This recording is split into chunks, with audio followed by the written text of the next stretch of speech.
Está no ar o Diário Econômico PicPay. Economia e mercados em 5 minutos, para você começar bem o dia. Uma parceria entre o PicPay e o Canal Rural.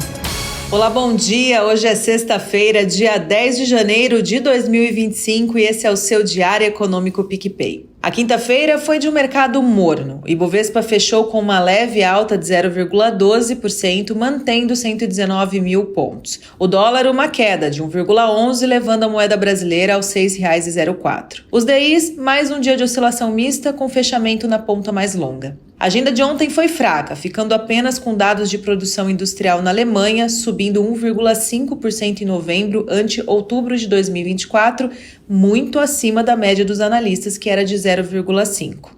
Mas apesar do avanço do indicador, o setor está sofrendo.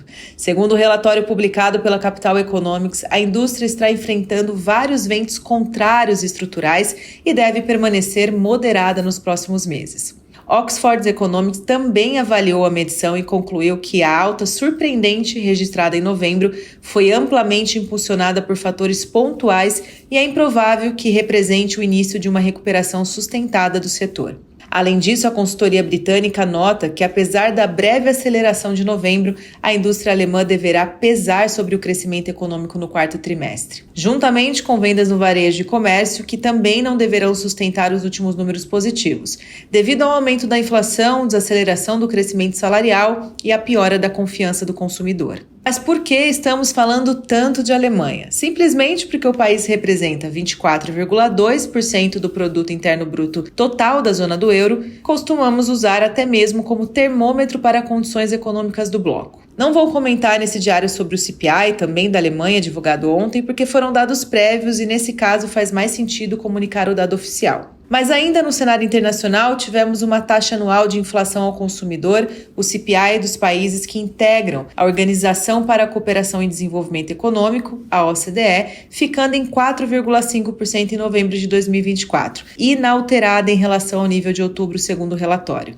E nesta sexta-feira, o grande protagonista da agenda da semana é o payroll, dado de mercado de trabalho dos Estados Unidos, em que o mercado olha muito e precifica o dólar conforme o resultado do dado. Esperamos uma desaceleração frente à medição anterior, mas ainda com um qualitativo que descreva um cenário de resiliência para a atividade americana. Por isso, além dos números totais, olharemos o ganho e salário médio de horas trabalhadas, taxa de desemprego e a taxa de participação. Por fim, na China, já conheceremos a medição do M2, medida ampla de oferta monetária, e crescimento dos empréstimos, ambos relativos a dezembro. A divulgação é às 6h40. Antes do mercado local abrir, mas dado da China é dado da China, né? Importa sempre para dar aquela volzinha nos mercados.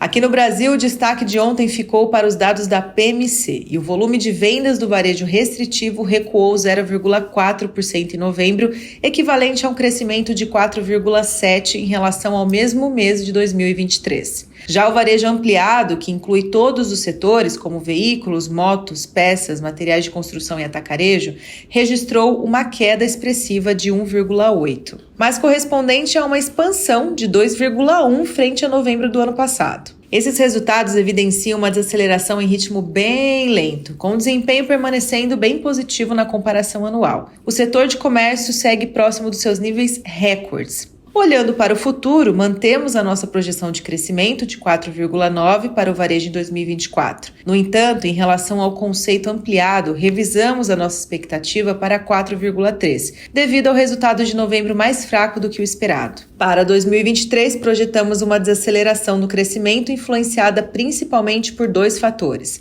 a redução do dinamismo da economia global e a manutenção de juros elevadas por um período mais prolongado. Apesar desse cenário desafiador, ainda assim, a retração deve ser moderada. Agenda doméstica fraca, ainda tivemos poucas falas ali do ministro Fernando Haddad após a reunião com o chefe do executivo. Segundo o ministro, foi levado a Lula questões sobre projetos dos estados, estando o presidente agora ciente da diferença entre propostas da Fazenda e Congresso sobre o PL.